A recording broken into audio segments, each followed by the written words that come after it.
오늘 하나님께서 우리에게 주시는 말씀은 구약 성경입니다. 다니엘서 3장 13절에서 18절까지 말씀. 제가 갖고 있는 성경은 1236면에 있습니다.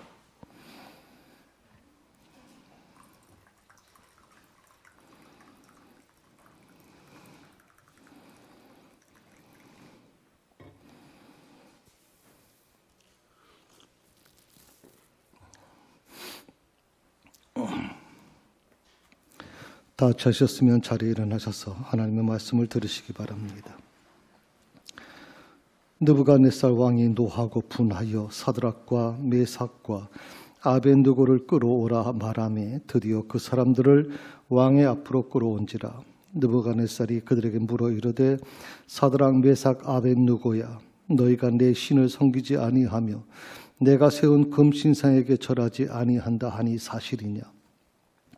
이제라도 너희가 준비하였다가 나팔과 피리와 수금과 삼양금과 양금과 생항과 및 모든 악기 소리를 들을 때 내가 만든 신상 앞에 엎드려 절하면 좋거니와 너희가 만일 절하지 아니하면 즉시 너희를 맹렬히 타는 풀무불 가운데 던져 넣을 것이니 능히 너희를 내 손에서 건져낼 신이 누구이겠느냐 하니 사드락과 메삭과 아벤느고가 왕에게 대답하여 이르되 느부갓네살이여, 우리가 이 일에 대하여 왕에게 대답할 필요가 없나이다.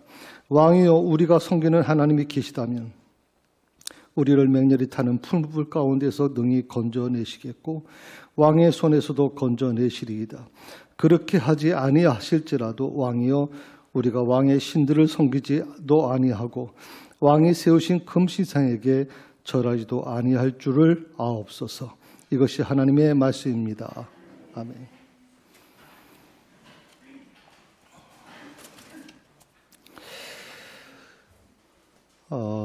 우리가 어떤 문제를 바라볼 때 다 똑같이 그 문제를 바라보지는 못할 겁니다. 사람마다 조금씩 다르겠죠. 우리가 어떤 사물을 볼 때 햇빛에 따라서 각도에 따라서 조금씩 우리가 다르게 볼 수 있는 것처럼 우리 사람들은 다 똑같이 일괄적인 모습으로 갈 수는 없다고 생각을 합니다. 특히 종교인들은 더더욱 그렇죠. 우리 기독교를 믿는, 하나님을 믿는 사람들과 저 불교를 믿는 사람들과 같을 수는 없습니다. 다르겠죠. 달라야 정상이겠죠. 특히 이슬람을 믿는 사람들과 우리 하나님을 믿는 우리들은 전혀 다를 수밖에 없습니다. 그런데 현실은 어떤가요? 현실은 별로 다른 게 없는 것 같습니다. 죄송합니다. 좀 벗겠습니다. 오늘 교회 안에도 보면 지방색이 그대로 존재하고 있습니다. 우리나라가 가장 어려운 게 뭡니까? 요즘에 그래도 많이 달라졌지만 이 지방색 때문에 아주 굉장히 어렵지 않습니까? 근데 교회 안에도 들어와서 보면 이 지방색 문제가 아주 굉장히 심각한 문제가 제기되고 있단 말이죠. 달라지질 않는 겁니다. 신앙생활을 하고 기도도 열심히 하는데도 불구하고 이 문제가 교회 안에서 달라지질 않습니다. 어떻게 보면 불신자들과 믿지 않는 사람, 무신론자들하고 우리가 달라야 됩니다. 보는 각도가 달라야 되고 모든 시간이 해석이 달라야 됩니다. 그런데 한번 생각해 보십시오, 여러분. 내가 무신론자와 무엇이 다른지. 나는 분명 그들과 다르게 기도도 하고 있고 하나님을 믿는다고 하는데 나는 그들과 과연 무엇이 다른가? 관점이라고 하는 게 말이 있어요. 이 사전을 찾아보니까 이렇게 정의해 놨더라고요. 사물이나 현상을 관찰할 때 그 사람이 보고 생각하는 태도나 방향 또는 처지를 가리킨다. 그걸 조금 더 이렇게 더 설명했어요. 사물과 현상에 대한 견해를 규정하는 사고의 기본 출발점이 바로 관점이다. 사고라고 하는 것의 기본 출발점. 자, 우리는 기독교적인 관점으로 모든 것을 봐야 됩니다. 하나님을 믿는 사람들은 당연히 그 신앙적인 관점을 가지고 있어야 되겠죠. 그런데 그렇다면 그 기본의 출발점이 분명 다를 수밖에 없는 것입니다. 그런데 왜 이상하게도 내 신앙과 저 불신자의 신앙이 다르질 않나? 왜 생각이 다르질 않나 대체? 내가 들어와서 교회에서 신앙생활을 오래 하고 교회에서 직분도 받고 그렇게 성경도 많이 읽었고 그렇게 열심히 내가 신앙생활을 해봤다 그러는데 왜 내 신앙과 그들의 사고가 다르질 않는 건가 하는 문제점에 대해서 오늘 좀 여러분과 같이 생각해 보고자 하는 것입니다. 하나님을 믿는 사람들, 보통 우리가 기독교인이라고 얘기를 할 때 삶에서 일어나고 있는 어떤 예기치 못한 사건들을 어떻게 해석해야 될 것이냐, 그리고 어떻게 그것을 바라봐야 될 것이냐라고 하는 물음을 던질 수밖에 없어요. 어떻게 해석하고 어떻게 바라봐야 될 것이냐. 특히 우리 기독교인들은 성경을 읽습니다. 그리고 성경은 수많은 사람들을 지금 변화시켰고 수많은 사람들을 생명으로 이끌어가는, 영생으로 이끌어가는 귀한 하나님의 말씀 아닙니까? 우리는 그 성경 말씀을 읽고 있습니다. 또 뭐 다는 아니겠지만 일부의 분들은 차 안에다가 뭐 CCM 찬양이라든지 아니면 뭐 찬송가를 틀면서 그렇게 운전하시는 분들도 계시고 항상 그 찬송을 가까이 대하는 분들이 있습니다. 또 우리는 매주일마다 설교 말씀을 듣습니다. 조금 더 열심인 성도들 같은 경우에는 뭐 요즘에는 우리가 TAC 예배를 드리지 못하지만 TAC에 가서 같이 뭐 삶을 나누고 그리고 그 TAC 예배에서 같이 울고 막 찬양하고 통성기도하는 그런 경험도 우리가 하고 있지 않습니까? 또 뭐 우리 교회는 좀 부흥회를 안 합니다만은 다른 교회는 1년에 한 번씩 부흥회를 통해서 사경회라는 이름으로 교회는 뭐 성도들의 어떤 신앙을 끌어올리는 그런 프로그램도 하고 있습니다.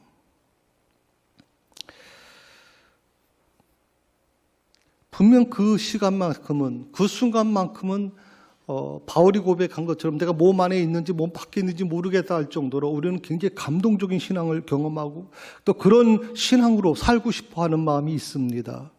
그런데 이것이 시간이 지나면서 어떤 문제가 일어나고 있냐면 나는 분명히 열심히 신앙생활하고 그런 영적인 체험을 경험했다고 생각을 했는데 평소 때는 문제가 없었습니다. 그런데 감당하기 힘든 문제를 만나게 되면 내 신앙이 이게 아무것도 아니구나. 종이장처럼 쉽게 무너져 버리는구나. 그걸 느끼게 되는 겁니다.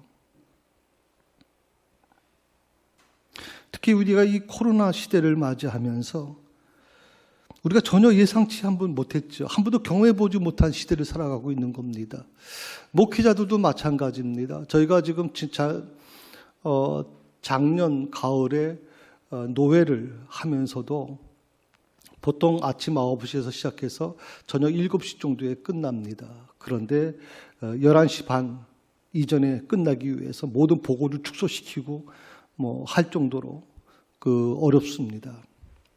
이번 노회, 봄 노회는 제대로 할 거라고 생각을 했는데 봄 노회 역시 마찬가지로 그렇게 단축으로 하면서 노회 목사님들과의 만남도 거의 불가능하고 굉장히 힘들게 지금 진행돼 가고 있습니다.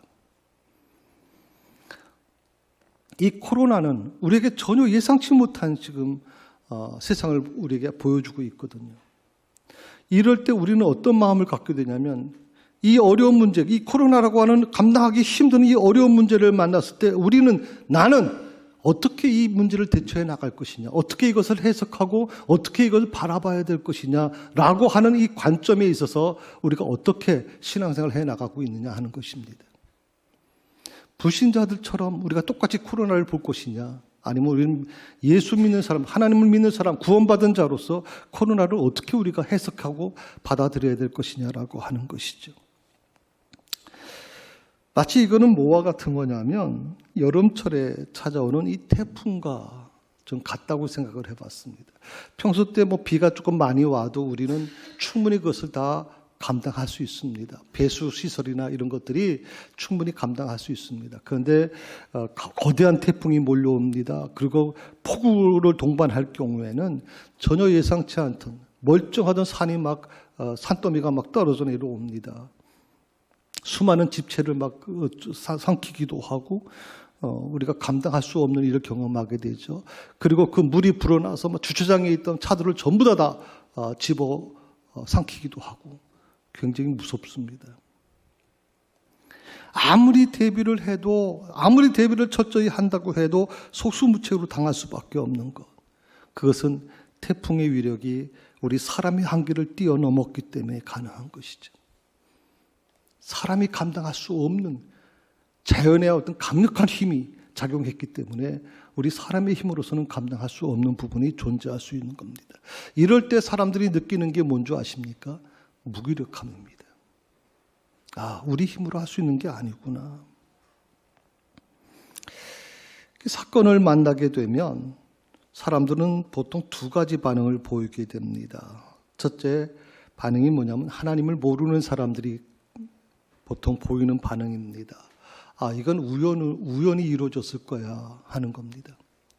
갑자기 사업이 안 되고 갑자기 집안에 우환이 생기고 그렇게 되게 되면 어떤 마음을 갖게 되냐면 이건 우연히 일어난 거야 라고 받아들이는 겁니다. 그게 조금 더 가려면 불편함을 느끼기 시작하면서 불평하기 시작하는 거죠. 왜 하나님 내 가정에 이런 어려움을 주시나요? 왜 나는 열심히 신앙생활을 했는데 이런 우리 일터가 이렇게 무참하게 무너지는 것을 보고 계시나요? 우리는 이렇게 이제 원망하고 불평하기 시작합니다. 그게 조금 더 지나치기 시작하면 조금 더 단계 깊이 들어가게 되면 어떤 부분이 나오냐면 남의 탓을 돌리기 시작합니다. 남의 탓으로 돌리는 겁니다. 그럼으로써 나는 자유롭기를 원하는 거죠.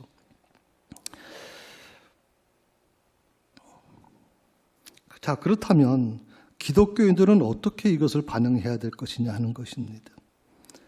기독교인들은요, 사건을 기독교적인 관점에서 재해석해야 됩니다.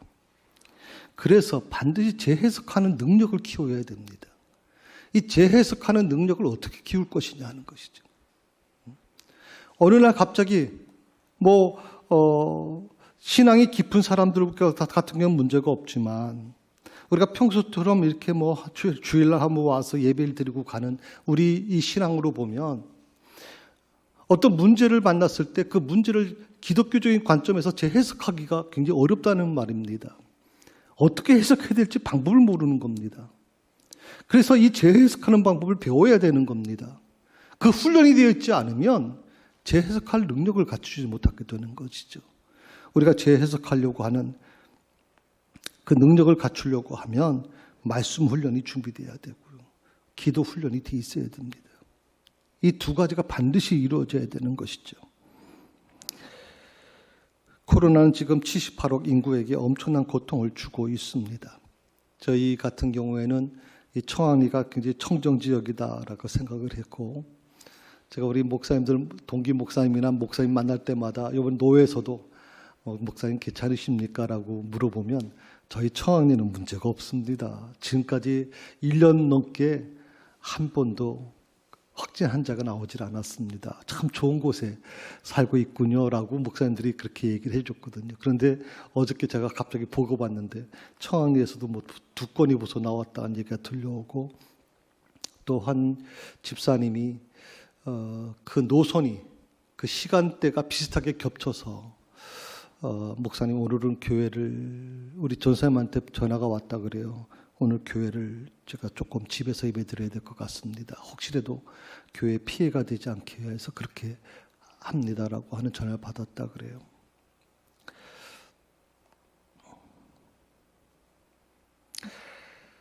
어떻게 보면 정말 이 문제를 우리 자신이 의도하는 것은 아니지 않습니까? 전혀 의도하지 않는 것이고 전혀 우리가 그렇게 인위적인 부분도 아닌데도 불구하고 자기 생각과 상관없이, 의지와 상관없이 우리는 나도 모르는 사이에 확진 환자가 되기도 하고 또 그것을 전하기도 하는 것이죠.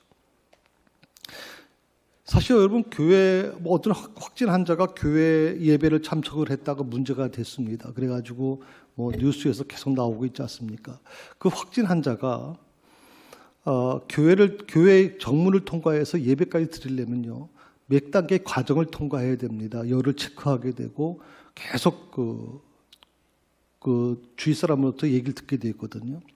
그러면 예배까지 참석했다는 것은 열이 없었다는 뜻이거든요. 그러니까 본인도 코로나 바이러스에 확진됐다는 걸 몰랐고 또 열까지 없는 상태에서 아무것도 모르는 상태에서 지금 예배를 참석했는데 그 예배에 참석했던 모든 성도들은 하루아침에 아주 심각한 결과를 얻게 되는 것이거든요. 자, 이런 코로나를 기독교적인 관점에서 어떻게 볼 수 있을까 하는 겁니다. 어떻게 봐야 될 것인가 하는 것. 저는 7가지로 좀 말씀을 드리려고 합니다. 첫째는 코로나를 우리가 겪으면서 사람이 얼마나 연약한 존재인가를 깨닫게 됐다고 생각합니다. 정말 연약한 존재인 것을 깨닫게 된 거죠. 사람들 뭐라고 얘기하냐면 만물의 영장이라고 얘기를 합니다. 사람은 정말 하나님이 만든 창조물 중에 가장 위대한 존재입니다. 뭐 우리가 아는 것처럼 도저히 상상할 수 없는 그 먼 화성에도 사람이 탐사가 갈 수 있을 정도로 아주 놀라운 기적을 만들어내죠. 제가 얼마 전에 속초의 어느 한 음식점에 갔는데 거기는 음식이 나오는데 로봇이 보내줍니다. 앉아 있으면 로봇이 그 음식을 좀 갖다 줍니다. 근데 그거 보고 굉장히 충격을 받았는데, 야, 대단하구나. 사람이라는 존재가 어디까지 왔느냐. 거의 신의 단계까지 왔다고 느낄 정도로 대단한 존재들입니다. 마치 어떻게 보면 구약 성경에서 바벨탑을 세운 것처럼 마치 인간이 하나님처럼 되고 싶어하는 욕망이 이제 거의 끝까지 왔다고 생각을 할 정도로 이 시대는 굉장한 발전을 이루어 왔다고 생각을 합니다. 그런데 코로나 바이러스를 우리가 겪으면서 사람이 아무것도 아니구나. 정말 연약한 존재구나. 먼지보다도 못한 존재고 벌레보다도 못한 미미한 존재구나. 성경에서 나오는 이 말씀이 그대로 우리가 적용되어 가고 있다는 느낌을 받고 있거든요. 그 최첨단의 과학을 갖고 있는 이 시대가 지금 1년 반이 지나가고 있는데도 불구하고 코로나를 잡질 못하고 있지 않습니까, 지금? 저는 올해 전반기면 다 끝날 줄 알고 이제 후반기에 대한 부분을 계획을 했는데 올해까지도 거의 계획을 세울 수 없을 정도로 지금 심각한 상태가 돼가고 있습니다. 아이가 태어날 때 옷 입고 태어나는 아이들은 없습니다. 어머니 모태에서 나올 때는 벌거벗고 태어납니다. 그리고 그 아이가 자라면서 서서히 도덕성을 소유하게 되고 그리고 이제 옷을 입게 되면서 자기의 부끄러움을 가리면서 그렇게 성장하게 됩니다. 저는 이 코로나 바이러스가 어쩌면 우리 인간의 가장 벌거벗은 모습을 보여주고 있는 것이 아닌가 그렇게 생각해 봅니다. 눈에 보이지 않는 바이러스, 그 바이러스에 의해서 인류가 얼마만큼 깨어질 수 있고 무너질 수 있는지를 철저히 보여주고 있다고 생각을 하죠. 두 번째로 코로나는 우리가 두려워야 될 대상이 바이러스가 아니라 하나님이라는 사실을 가르쳐주고 있다고 생각합니다. 이 땅의 사람들에게 코로나는 진정 두려워야 될 대상이 누구인가를 묻고 있는 겁니다. 진정 두려워야 될 대상이 누구인가. 구약 성경을 보게 되면 가축의 그 돌림병이 그 가축의 돌림병을 조종하는 자가 누구냐라고 성경은 분명히 얘기합니다. 누구라고 그래요? 하나님이시라고 얘기하거든요. 악성 종기의 배후의 조종자가 누구냐? 바로 하나님이시라는 겁니다. 그렇다면 이 코로나 바이러스의 가장 기본적인 그래도 우리 성도들 중에서는 그래도 그 백신을 맞으신 분들 오늘 일부 예배 때도 나이 드신 우리 두 분이 백신 맞으셨다고 좋아서 얘기해 주셔서 제가 축복합니다. 두 분은 아주 굉장히 큰 축복을 받으신 거다고 이렇게 얘기를 했습니다만은 사실 어떻게 보면 이 모든 것의 배후 조종자가 누구냐? 저는 하나님이시라고 저는 그렇게 믿습니다. 그럼 진정한 두려워야 될 대상이 누구냐? 바이러스가 아니라 하나님을 두려워해야 되는 거예요. 하나님을. 사람은 창조주 하나님을 두려워하고 하나님 앞에 엎드려야 될 존재입니다. 그래서 하나님과 자연 앞에 겸손해야 됩니다. 교만을 꺾어야 됩니다. 바이러스는 그 교만을 꺾으라고 하는 신호라고 저는 받아들입니다. 사람이 겸손해져야 되는 거죠. 성경은 하나님을 두려워함이 복이라고 말합니다. 그래서 코로나라고 하는 이 골리앗에 눌려서 두려움에 떨어서는 안 된다는 것을 분명히 말씀하고 있죠. 세 번째는 코로나는 성전 예배의 소중함을 깨닫게 해주고 있습니다. 우리는 이 대면 예배와 성도의 교제가 얼마나 귀한 것인가를 아주 뼈저리 느끼고 있습니다. 일부 목사님들 중에 또 신학자들 중에서 또 일부 성도들 중에서 꼭 예배가 대면 예배만 드려야 되느냐, 가정 예배도 예배가 아니냐, 온라인 예배도 예배가 아니냐라고 주장하는 분들이 있습니다. 물론 예배는 분명합니다. 그런데 제가 오늘 여러분과 같이 고민해 보고 싶은 건 바로 그 점입니다.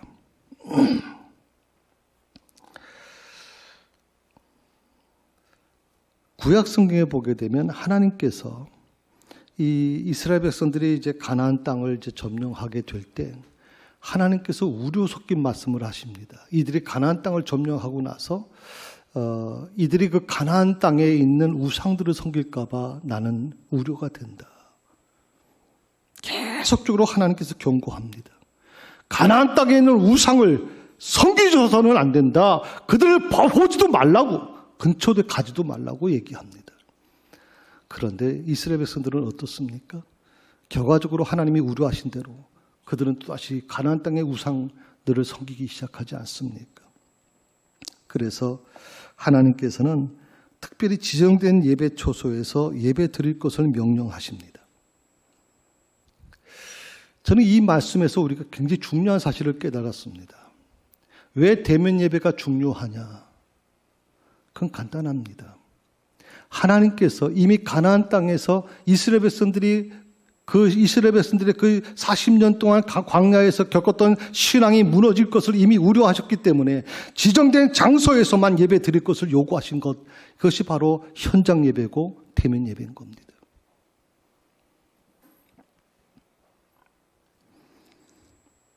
하나님이 지정한 예배 초소, 성경은 그것이 바로 중앙성소라 얘기하고 그것이 바로 성전이라고 얘기합니다.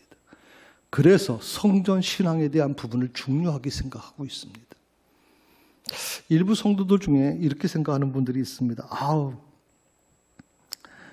교회가 현장 예배를 자꾸만 고수하고 얘기하는 것은 교회 헌금 드리려고 하는 거 아니냐 하는 분들이 있습니다.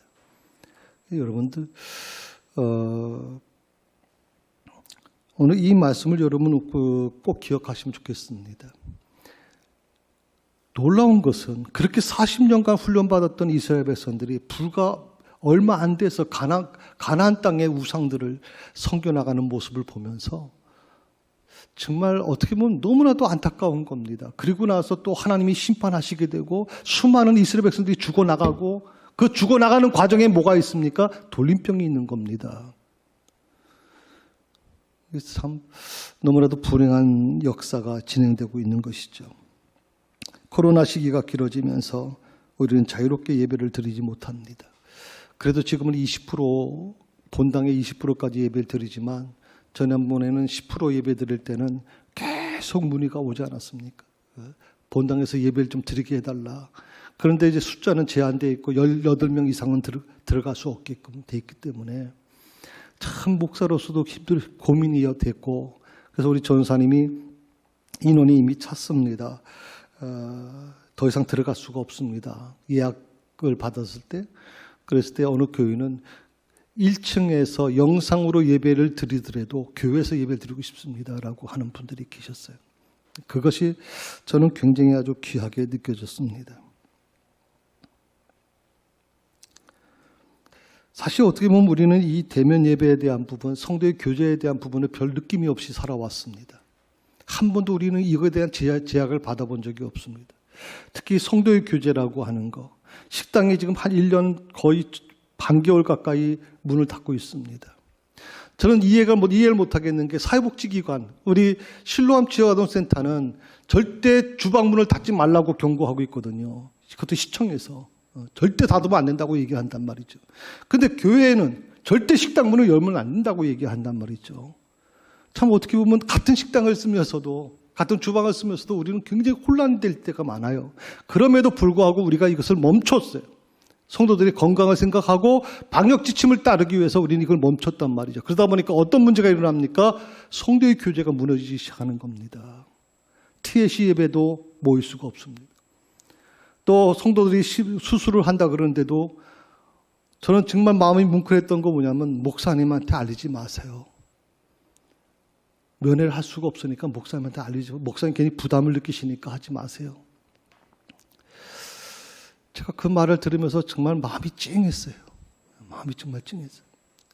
수술을 받는 환자의 가정에 찾아갈 수 없다는 것은 기가 막히고, 지금 어떻게 보면 성도의 교제가 완전히 무너져가는 이 현실 속에서 더 마음이 아팠죠. 또 어느 우리 직원, 교회 사역자들 생일을 맞아서 좀 식사라도 하고 싶어도 5인 집합금지에 걸려서 식당에 갈 수가 없어요. 또 어느 분들은 목사님 요즘에 다 쪼개기를 합니다.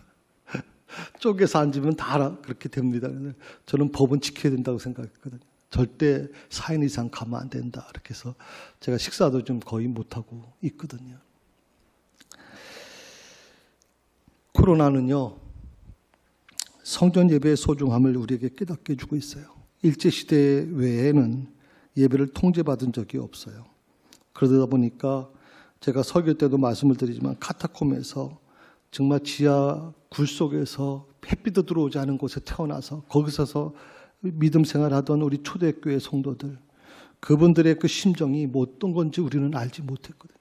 그냥 그런가 보다만 생각했지, 예배를 드리기 위해서 모든 걸 포기할 수밖에 없는, 미래를 포기하고 자기의 모든 직장을 포기하고 모든 것을 포기하고 예배를 지키려고 하는 그 초대교회 성도들의 그 심정, 우리는 코로나를 겪으면서 그걸 지금 느끼고 있단 말입니다. 네 번째로, 코로나는 서로 사랑하고 용서하며 이해하고 살기도 버겁다는 어떤 시간의 절박성을 가르쳐주고 있다고 생각해요. 시간의 절박성. 바울은 에베소 5장 16절에서 이렇게 말합니다. 세월을 아끼라. 때가 악하다. 세월을 아끼라. 제가 우리 한 학생한테 이렇게 얘기해 줬어요. 우리 기독교의 신앙에는 두 가지가 있다. 시간은 카이로스와 크로노스의 시간이 있다. 크로노스의 시간은 이 세상의 자연적인 시간이다. 시간이 흘러가게 돼 있다. 소멸되게 돼 있다. 아무리 처음에 사서 깨끗한 거라도 시간이 지나면 다 중고품이 되는 것처럼 그런 삶이 된다. 근데 카이로스의 시간은 다르다. 카이로스의 시간은 하나님의 시간인데 이것은 하루가 천년이 될 수 있고 천년이 하루가 될 수 있는 놀라운 시간이다. 나는 우리 믿는 사람들이 이 카이로스의 시간을 가지고 살아야 된다고 생각을 하거든요. 지금까지 살아오면서 언제 이토록 신앙생활에서 코람데오의 신앙을 가져본 적이 있나요? 여러분 신앙생활하면서 하나님 앞에 서 있다는 마음을 가지고 신앙생활 해본 적이 있나요?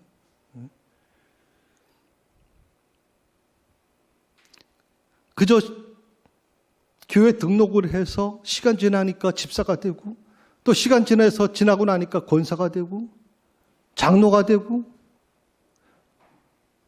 그렇게 우리는 살아온 거 아니에요. 그런데 하나님 앞에서라는 정말 코람데오의 신앙을 가지고 하나님을 대면하듯이 신앙생활하는 그 신앙의 결단을 우리가 언제 경험해 봤습니까?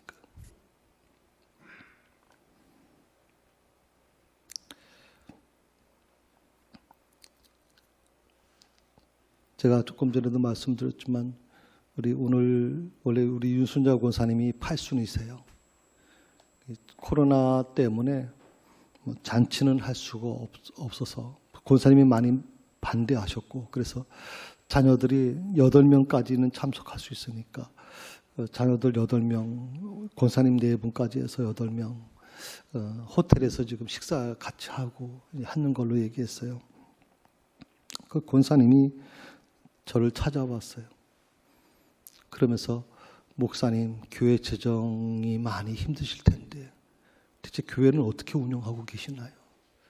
제가 교회에 뭔가 좀 도움이 드리고 싶은데 몸이 이렇게 불편해서 제가 아무것도 할 수가 없어서 제가 사실은 이 팔순 잔치 안 하고 더 교회에 좀 도움이 되고 싶었었는데 제가 생각했던 거에 한 절반만 드릴 수밖에 없어서 죄송합니다. 제가 그 헌금을 붙들고 뭉클해졌어요. 정말 뭉클해져서 그분을 위해서 축복기도 해주시면 드리면서 교회를 이렇게 걱정하고 교회를 생각해 주시는 분들이 여럿이 있구나. 이 어려울 때 그 마음이 제게 느껴지더라고요.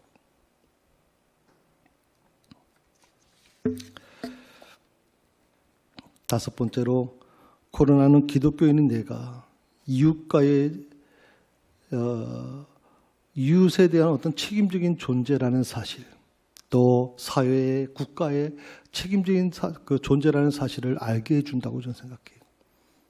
우리가 지금까지 기독교인들 같은 경우에는 목사님 저도 마찬가지지만 교회 테두리 안에서 교회 안에서만 생각을 했는데 이게 이제는 이웃을 향해서 사회를 향해서 국가를 향해서 이제는 책임적인 존재가 되어야 된다 하는 그런 것을 느끼게 돼요.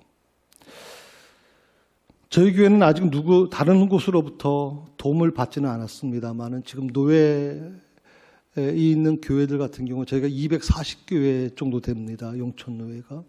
그런데 그 중에서 제가 알기로는 거의 한 100교회가 이상이 지금 지원을 받지 않으면 당장 문을 닫을 처지까지 몰렸다고 하는 얘기를 들었거든요. 노회에서는 노회 상회비를 50% 삭감시키고 또 10만 원 내던 상임위 내던 교회는 상회비를 다 제로로 시키고 최선을 다해서 몸부림치지만 그래도 또 교회들마다 지금 더 이상 견디기 힘들다고 하는 얘기가 들어올 때 정말 굉장히 힘들다는 생각을 해요. 요즘에는요, 큰 교회도 역시 쉽지 않아요. 굉장히 힘들거든요. 큰 교회도. 20%는 우리한테는 우리 새사랑교회 같은 경우는 20%가 크게 느껴지지 않지만 큰 교회는 그 큰 교회 건물 안에 20%만 참여할 수 있는 것이 너무 기가 막히다는 생각이 들거든요. 더 제가 충격받은 것은 어느 교회는 1시간 10분이나 20분 드리던 예배를 불과 40분 예배로 축소시키면서 지금 예배를 늘려서 드린다는 얘기도 들을 정도로 굉장히 심각한 정도입니다. 자, 수도권의 경우에 제가 며칠 전에 확인한 것이 뭐냐면 확진자 한 명이 얼마나 많은 사람을 감염시킬 수 있는지를 보여주는 재생산 지수라는 게 있어요. 여러분 잘 들어보지 못하셨을 거예요. 이 재생산 지수가 1.14로 지금 발표됐어요. 우리가 신천지가 한창 대구에서 있을 때 그때 치수가 몇이 나오냐면 2가 나왔습니다. 우리 한국이 굉장히 심각한 상태까지 갔다고 얘기를 하는 게 2라고 하는 치수예요. 1을 넘어서게 되면 한 사람이 확진자 한 사람이 감염하는 치수가 굉장히 폭넓게 늘어나기 때문에 우리가 하루에 감염 수가 400명이다, 500명 이게 중요한 게 아니라 예를 들어서 재생산 지수가 1이냐 2냐의 차이에 따라서 엄청난 파장이 일어나게 되는 거거든요. 근데 지금은 1.14라고 하는 치수가 나왔다는 거예요. 이 데이터가 주는 의미는 뭐냐면 한 사람이 얼마나 우리 가족에게 또 우리 사회에 국가적 책임적인 존재인가를 보여주는 저는 데이터라고 생각해요.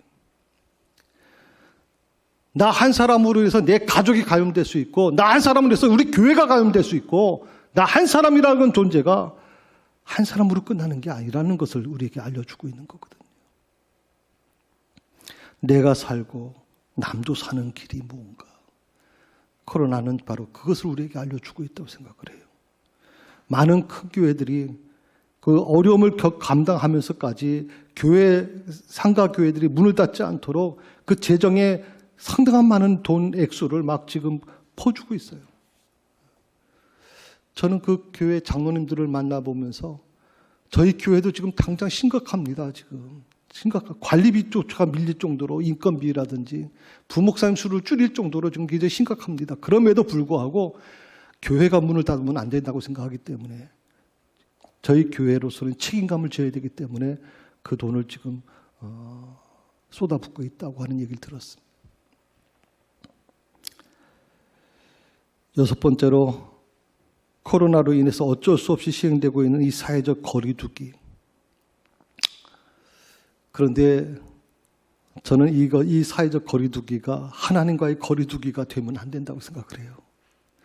이 사회적 거리두기가 언제부턴가 이 하나님과의 거리두기처럼 돼가고 있는 것 같아서 마음이 아파요. 사탄이 사회적 거리두기를 통한 이 온라인 예배로 성도들과 하나님과의 신앙적 거리를 조장하고 있다고 생각을 해요. 제가 좀 말씀드리는 온라인 예배를 부정하는 게 아닙니다. 가정 예배를 부정하는 게 아닙니다. 그런데 그것이 오래되면 오래될수록 점점점 나태해지기 시작하고 점점점 약해지기 시작합니다. 그러니까 사탄은 계속적으로 사회적 거리두기를 우리한테 요구하는 겁니다. 성도의 교제가 무너지기 시작하고 말씀 훈련시킬 수 있는 방법조차 없어지는 이 현상 속에서 우리 교회가 어떻게 지금 존재할 수 있을까 하는 얘기가 나오는 거죠. 어떻게 보면 사탄이 가장 지금 웃고 있을 것 같아요. 이 사회적 거리두기라고 하는 이 단어 속에 사탄이 가장 아마 좋아할 거라고 저는 생각을 하거든요. 그래서 저는 정신 차려야 된다고 생각해요. 성도들은 하나님과 거리두기를 두면 안 돼요.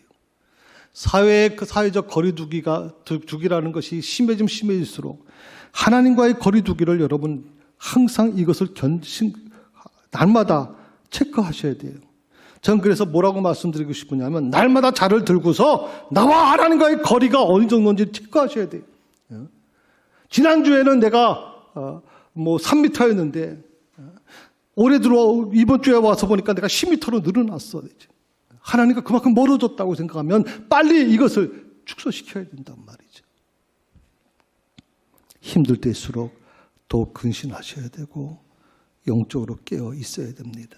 그래서 하나님과의 거리를 좁혀 나가셔야 돼요.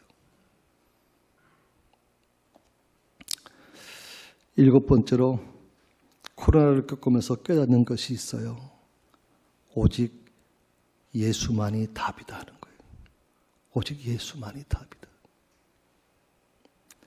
사람들은 행복을 찾아 이리저리 기웃거립니다. 철학이 행복을 줄까? 과학이 행복을 줄까? 의학이 행복을 줄까? 예술이 행복을 줄까? 종교가 행복을 줄까? 기대하죠. 또 어떤 요새 젊은이들 같은 경우는 물질이 행복을 준다고 생각하고 영끌까지 모아서 막 좀 투자하는 일이 일어나고 있지 않습니까? 그런데 분명한 것은 이 세상은 결코 행복과 평안을 주지 못할 거라는 겁니다. 제가 2가지 예를 여러분에게 소개해드리고 말씀을 마치려고 합니다. 행복 전도사라고 불려지는 사람이 있었습니다. 그 최윤희 씨라고 하는 분입니다. 여러분 얼굴 보시면 다 아실 분입니다. 이분이 이렇게 얘기를 했습니다. 밥을 굶어도 희망을 굶지 마라. 일어나 뛰어 넌 할 수 있어. 행복이 별건가요? 수많은 젊은이들에게 좌절하는 젊은이들에게 또 많은 사람들에게 희망을 줬고 살 용기를 준 사람입니다. 그런데 이분이 이렇게 주장하던 분이 갑자기 남편과 자살을 했습니다. 동반 자살을. 이것 때문에 정말 굉장히 많은 사람들이 충격을 받고 이분이 얘기하던 그런 어떤 희망이라는 게 과연 뭔가 하는 것이죠. 행복 전사로 불려졌던 이분이 왜 그 극단적인 선택을 할 수밖에 없었는지에 대해서 많은 사람들이 의문을 갖고 있습니다. 물론 그분만이 알 수 있겠죠. 또 한 분이 뭐냐면 개그우먼 박지선 씨라는 분입니다. 이분이 이렇게 그 매스컴에 나와서 이렇게 얘기했습니다. 앞으로 어떤 선택을 하든 제 자신이 행복할 수 있는 길을 걸을 겁니다. 그런데 이 말을 한 지 얼마 후에 어머님과 함께 또 동반 자살을 했습니다. 왜 그럴까요? 그는 인생의 답을 찾지 못하셨기 때문에 그렇습니다. 인생의 답을 찾지 못했기 때문에. 오늘 다니엘의 세 친구를 한번 보십시오. 사드락, 메삭, 아벳느고를 한번 보십시오. 그들은 왕의 동상에 절하지 않는다는 이유 때문에 결박되고 불 가운데로 던져집니다. 느부갓네살 왕이 그들을 불러서, 물론 굉장히 아끼는 사람들이기 때문에 이 사드락 메삭 아벳느고를 불러서 또 한 번의 종용을 합니다. 자, 다시 한번 기회를 줄게. 다른 사람은 뭐 다른 사람 같으면 뭐 이런 왕 앞에 갈 수도 없겠죠. 근데 왕은 이들을 살리고 싶어서 한 번 더 기회를 줍니다. 너 한 번만 더 이 형상 앞에, 금상 앞에 절을 해. 그러면 내가 용서해 줄게. 그런데 느부갓네살 왕의 위협 앞에서도 그들은 타협하지 않습니다. 그리고 하나님에 대한 신앙을 지켜나갑니다. 저는 우리 코로나 시대를 보내면서 제 자신에게 이렇게 질문해 봅니다. 나는 과연 사드락 메삭 아벳느고와 같이 세상과 타협하지 않고 하나님만을 섬길 수 있을까? 만약에 또 한 번의 기회를 주겠다고 할 때, 살 수 있는 기회를 주겠다고 하는데도 불구하고 내가 거기서 아닙니다, 그리 아니하실지라도 하는 고백을 하면서 담대히 그 풍습 속에 들어갈 수 있을까?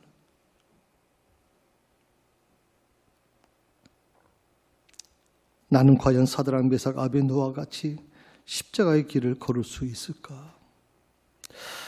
물론 세상과 타협하지 않고 하나님을 섬기겠다고 결단하고 십자가의 길을 걷겠다고 결단함으로 인해서 사드락 메삭 아벳느고는 결국 결박당해서 불 속에 들어갈 수밖에 없었습니다.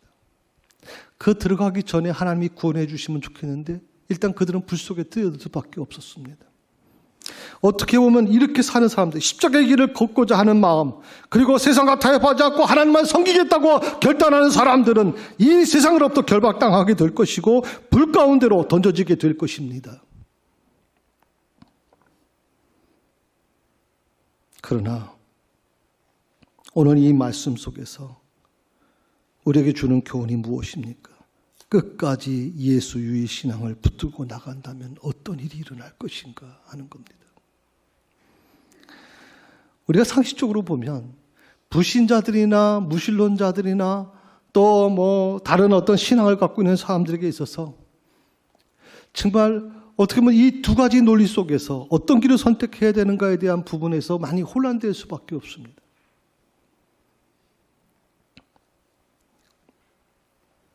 그런데 끝까지 예수 위의 신앙을 붙들고 나갈 때 저는 상황이 정반대로 열리게 되는 것을 보게 될 거라고 믿습니다.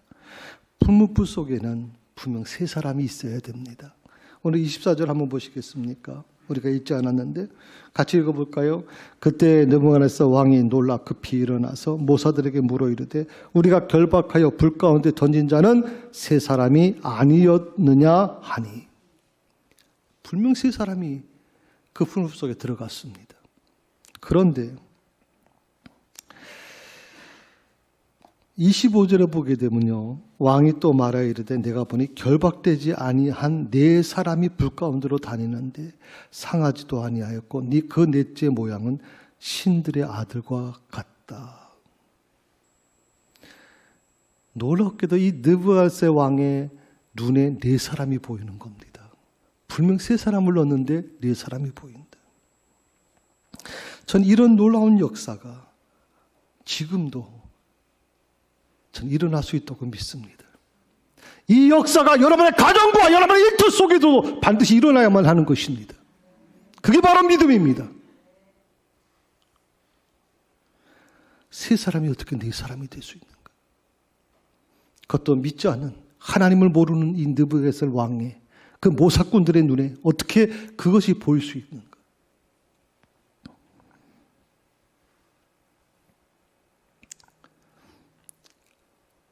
예수 끝까지 붙들고 가시면 그동안 나를 묶고 있던 세상의 결박이 풀려지게 될 것입니다. 그리고 오히려 하나님께서 함께 하심을 믿지 않는 사람들의 눈을 통해서 보게 될 것입니다. 그들의 입을 통해서 하나님을 찬양케 하실 것입니다. 내 삶 가운데로 한 분 예수님께서 오셔서 함께 걸어가십니다. 한 분 성령님께서 함께 동행하십니다. 바벨론 느부갓네살 왕은 새 친구 때문에 놀랐습니다. 저는 묻고 싶습니다.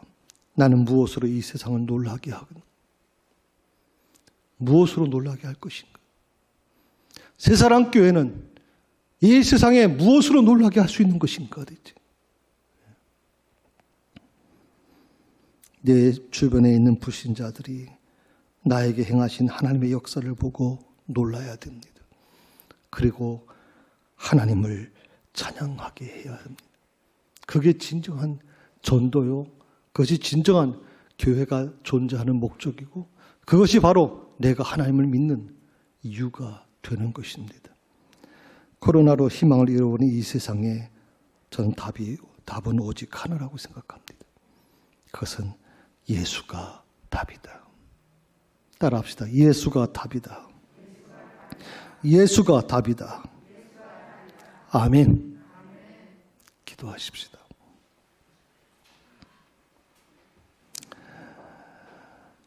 오 주님, 어떤 환경에도 끝까지 예수의 신앙을 붙들게 하여 주시옵소서. 내 주변에 있는 불신자들이 나에게 행하신 하나님의 역사를 보고 놀라게 하시고 그리고 그 입을 열어 그렇게 하신 하나님을 찬양케 하여 주시옵소서. 예수님의 이름으로 기도드립니다. 아멘.